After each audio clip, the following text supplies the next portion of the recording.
Now, how do we understand somebody who flies a plane into the side of a mountain?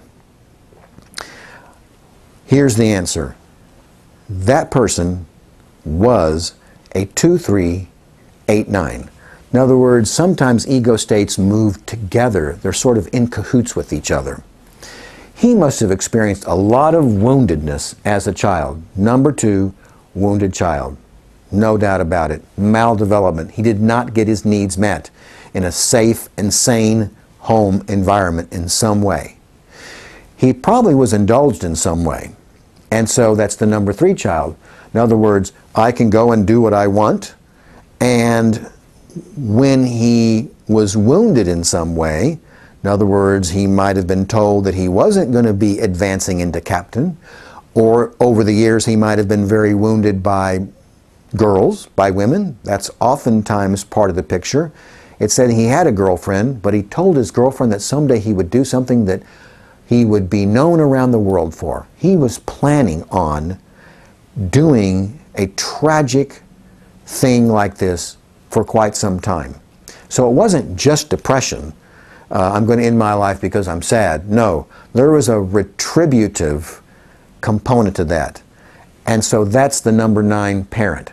So number 2, woundedness was there, maldevelopment. Number 3, entitled and indignant. Coming up to critical parent. He was critical of all the people that had ever wounded him, ever rejected him.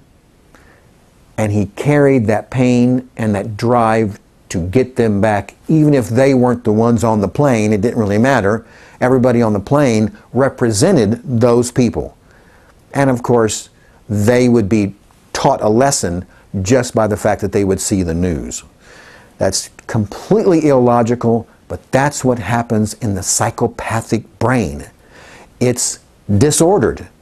They can function fine in public.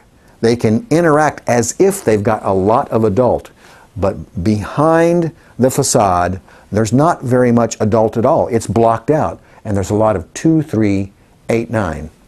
Now, if you're healthy and you got your needs met as a child and you got appropriate structure and you didn't experience some kind of tremendous loss, because that will throw you into this frame of mind, to have love, a dad or a mother or older sibling, and then they're gone for some reason out of your life, and they were the most nurturing people, the warmest people to you, and you lose them, that'll start this process, this 2-3-8-9 process.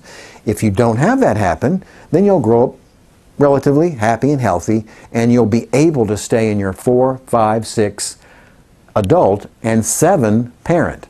Now, why do I include parent? Because the nurturing parent can be somebody who's very appropriately, well, nurturing.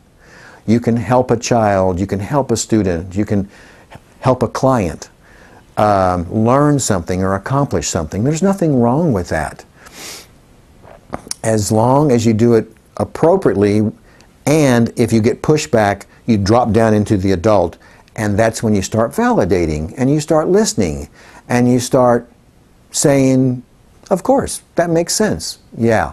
And in some of those times you have to let go of reality for a few minutes in order to get along and get past that moment of when they're pushing back, to maintain a good relationship and establish an even better one.